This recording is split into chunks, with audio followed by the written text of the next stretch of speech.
What is the difference between an opco and a holdco? That video right here, right now. Stay tuned.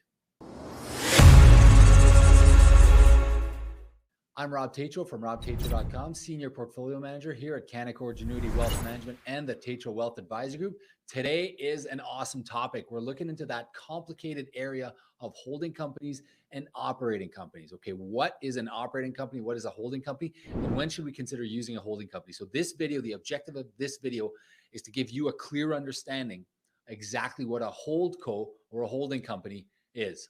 Before we get into it, take a sec to like, subscribe. Don't forget to follow and share. We'd love to hear your thoughts, your comments.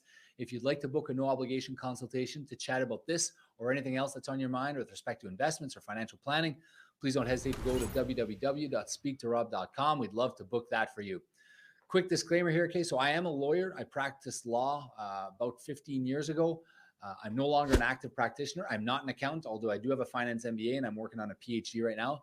So take this advice. Do not act on any of this advice without speaking to your investment professional first. A holdco. All right, a holdco is short for holding company.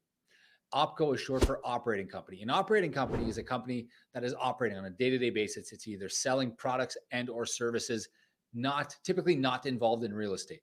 So you have a business, you're selling pancakes, you're selling massages, you're incorporated as an operating company. You have expenses, you have liabilities, you have a balance sheet, you have profits, you have earnings before income taxes and depreciation. You are an incorporated entity. It's a legal entity. It's owned by shareholders. Those shareholders could be you and your spouse, could be you, your spouse, your kids.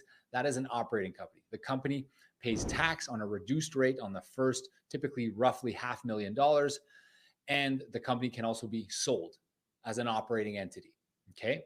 Holding company. Now, holding company typically will not be active on a day-to-day, doesn't have daily sales. It doesn't have weekly sales. It's not promoting or selling products and or services. Generally, a holding company does not produce goods or services. All right. It exists mainly to hold the shares of another company or to hold investments. That can be real estate. That could be a stock portfolio. That could be cash. That could also be shares of other different corporations that you have. Think of it this way. If you have multiple different corporations that are operating, multiple different operating companies, you own maybe you own a lumber yard, maybe you own a golf course, and maybe you own a real estate development.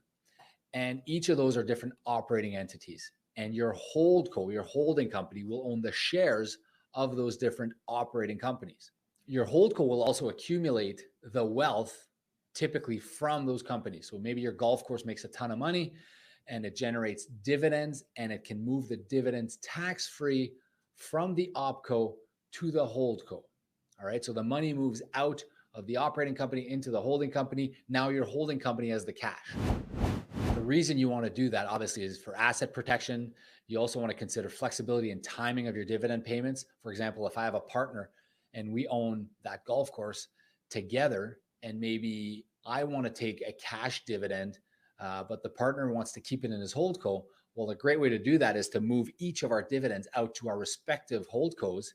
And then once that dividend, the profits of the operating company, of the opco, is into our holdcos, our independent holdcos, we can elect to do whatever we want with it. If I want to pay it out to myself as cash because I'm short of cash, I can do that. If my partner wants to leave it in the holdco and not pay tax on it, right, as a salary or dividend, my partner can choose to do that. You have flexibility in the timing of those payments, and it's much more tax efficient. There's also advantages for U.S. estate taxes.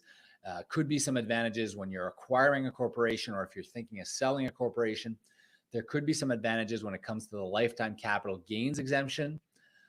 Also, if you're considering an estate freeze, you'll definitely want to consider how and when the holdco comes into play. So the bottom line is a holding company acts basically as a bucket or a holding company, which holds your investments, your shares, and potentially some real estate. So if you don't want to have your real estate in your operating company, so imagine you own a building and you operate out of that building. What a lot of individuals will do is they'll parcel out the real estate piece, and the operating company will pay rent to the holding company for the land. That way, if ever they're selling their business down the line, they can sell the operating company purely as an operating entity, and the real estate can stay separate. Typically, that's more favorable for taxes, and you can sometimes benefit from saving on your lifetime capital gains exemption. Remember, that's an exemption that each Canadian has to exempt a portion of a capital gains on an operating company. Now, it can't be passive and it can't be real estate based. And there's a whole bunch of tests. And check out my other videos to see if you qualify for the lifetime capital gains exemption. But if you're thinking of selling an operating business, you want to make sure you parcel out as many assets. You take out as many assets that are non-income producing from the operating company. You want to purify the operating company. The operating company should have the least amount of cash, the least amount of real estate, the least amount of passive assets, because when you sell that operating entity, you want to make sure you qualify for the lifetime capital gains exemption. And typically buyers are not going to want to buy your investment portfolio, your stock portfolio, shares of other companies, or your real estate. Someone who's coming to buy your business, your operating company, is going to want to buy that business for the widgets it produces or for the services it produces. So your holding company, extremely efficient conduit to move money out. You can dividend all of your corps, all of your operating company corporations. You can dividend the money out to your holding company. Typically, you can function with one holding company, either yourself and your spouse, and you can have one nice pot where all of your passive investments sit in and generate passive income for you. Be careful about that passive income rule. Want to make sure you're not over 50,000 of passive income. Otherwise, you start grinding away at your small business tax rate. All right, guys, hopefully that makes sense to you. If not, send us a comment. We'd love to hear from you, your thoughts. Give us a like, a follow, a share. Don't forget to go to www.speaktorob.com to book your no obligation consultation to chat about this or anything else that's on your mind. Thank you for tuning in. I'm Rob Tetrault from robtetrault.com, Senior Portfolio Manager at Canaccord Genuity Wealth Management and the Tetrault Wealth Advisory Group. I will see you in the next video.